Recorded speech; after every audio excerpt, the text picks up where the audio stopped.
I've been fishing here since I was 17. I'm the same, I've been fishing here since 16, 17. I imagine just rubbish, all bike wheels, all tyres, things like that, but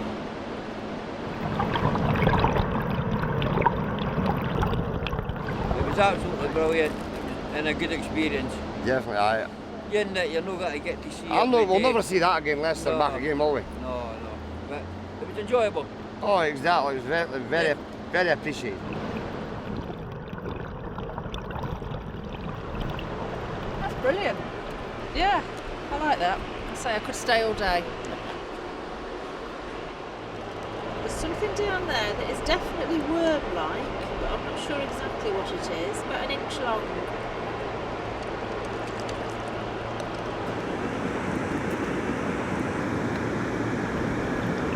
The light is fantastic. It's amazing, isn't it?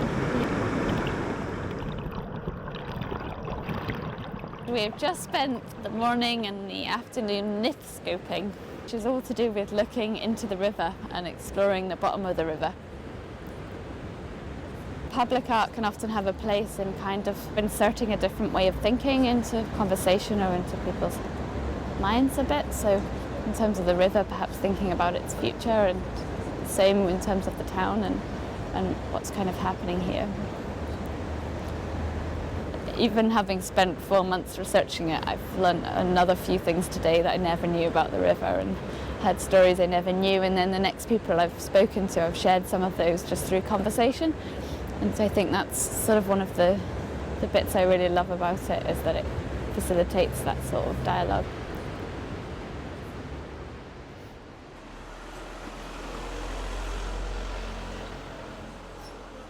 Thank you.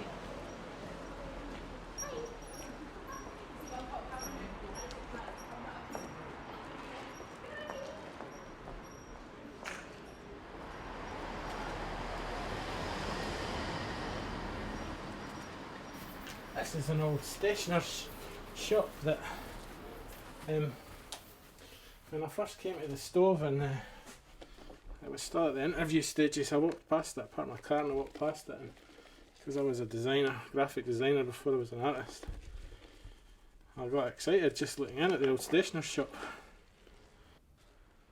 Wasn't it your kind of usual shop waiting to be regenerated? It was like a proper ghost, a proper ghost shop. The witch story was at the back of my mind the entire time, and eventually I got in touch with a group of people here called Mostly Ghostly, and they run a paranormal investigation group, but they also run the ghost tours. And they knew a lot about the witch trials. They were a really invaluable beginning, and a lady called Helen in the archives filled in the other part.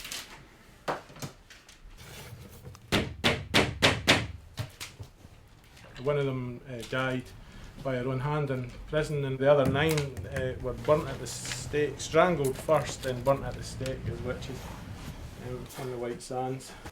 Quite a powerful story. I think the thing that really drew me to it, I did a bit of research on it, and when I started speaking to some of the local people, they told me to go and look at Pendle witches because it's a better story. And I felt even more drawn to make a piece of work, because the idea that there's no some sort of narrative here that makes their story worth remembering seemed even more of a tragedy. I'm using red thread because we used to use red thread to stitch into blankets to ward off witches or evil. These wee packs of cards used to get slipped into documents, and that would ward off evil as well. People sensationalise these things and then they didn't actually see the humanity in them. Oh, a witch trial and witches, and we're just past Halloween, and everybody loves a good ghost story, but this is a human story, you know. Any community that thinks that's not important is kidding itself on. But I think a lot of people think that when they don't know a lot about the arts. They think, you know, oh, we'll get rid of the arts and then we'll be fine. They didn't realise that it's all part of a fabric that makes a community. Art in public spaces, it opens a dialogue, it brings together strands of the community. It's just a conversation.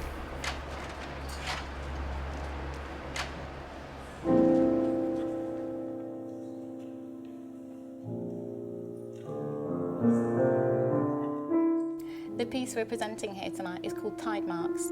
It's being performed by Matthew Todd, Derek Williams, and it's based on poetry by Hugh Macmillan. I came for the interview for the commission, and I came early to have a look around the town. It was bigger than I expected it to be. There's a balcony in Dumfries between cypresses.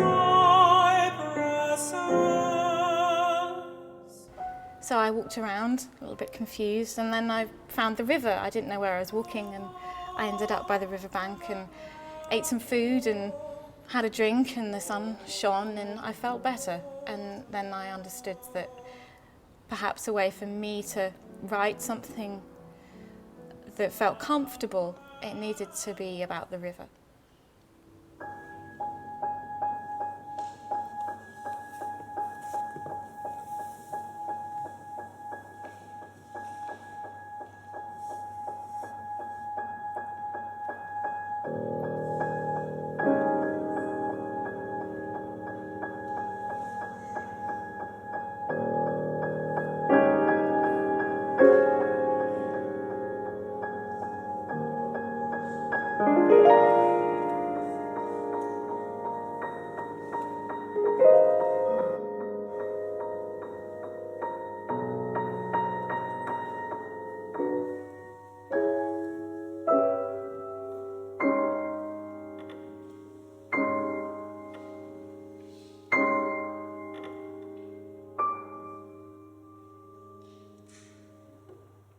The themes that run through the piece are, well, literally the passage of the river through the town. Metaphorically, Hugh's words challenge our sense of memory, of belonging, nostalgia in its most earnest sense. Hugh's not sentimental, but he does yearn, and that's very apparent through the piece, and I try to respond to that by being lyrical, but not being overly saccharine.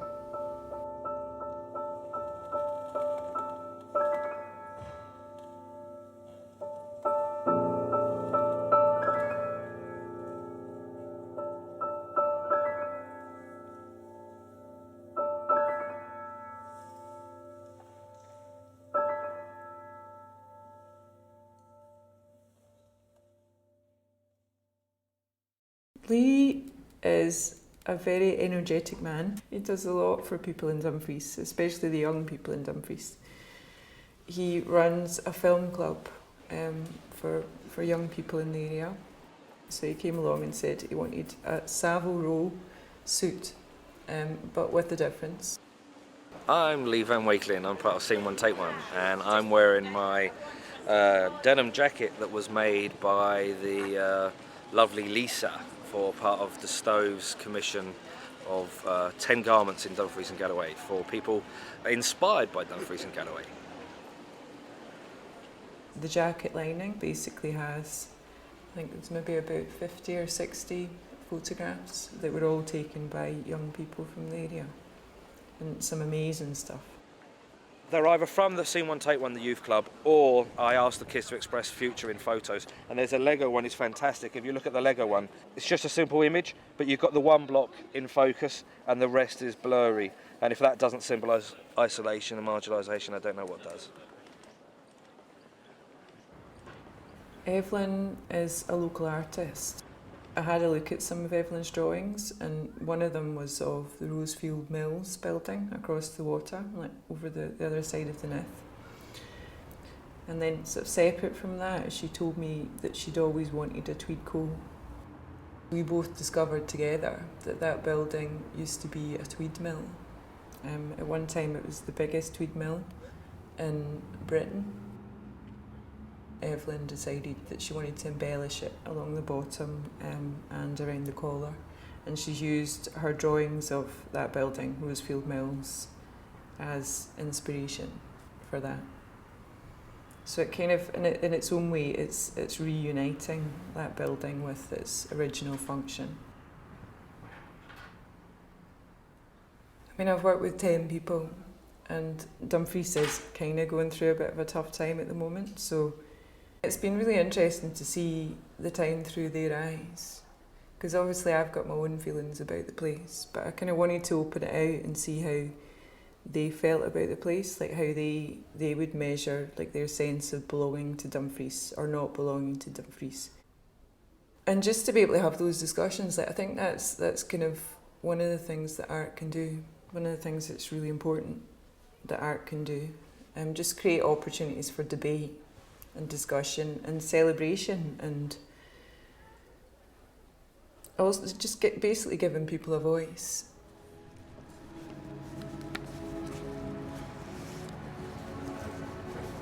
Okay, so here's the first frame. Still up.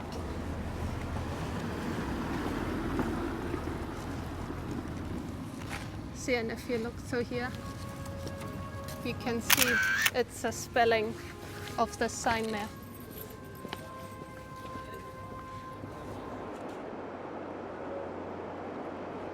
Yesterday at the In Between Dumfries seminar, I asked the delegates who were taking part in the seminar and asked them to find something interesting, something they find is like a welcoming sign or something personal they think is worth pointing out.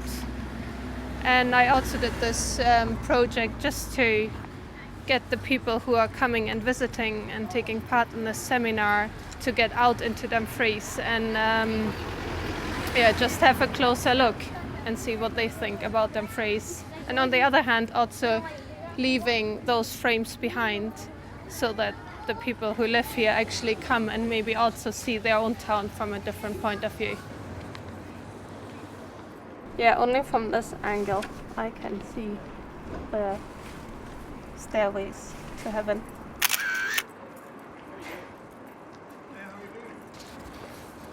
That one is called Grandpa's Hus. It's someone who traced her grandpa's house to here in Dumfries. I like this one. I'm really happy that everyone was so enthusiastic about it, and that everyone I think was quite pleased. Like we were like having all this theoretical and like all these lectures during the day at the stove, and but then also having the opportunity to actually go out and look at Dumfries and engage with it. Maybe have some time talking to the other participants and kind of reflect a little bit what has been talked about. So I'm really happy how it all worked out, and especially happy that the frames seem to be all still up.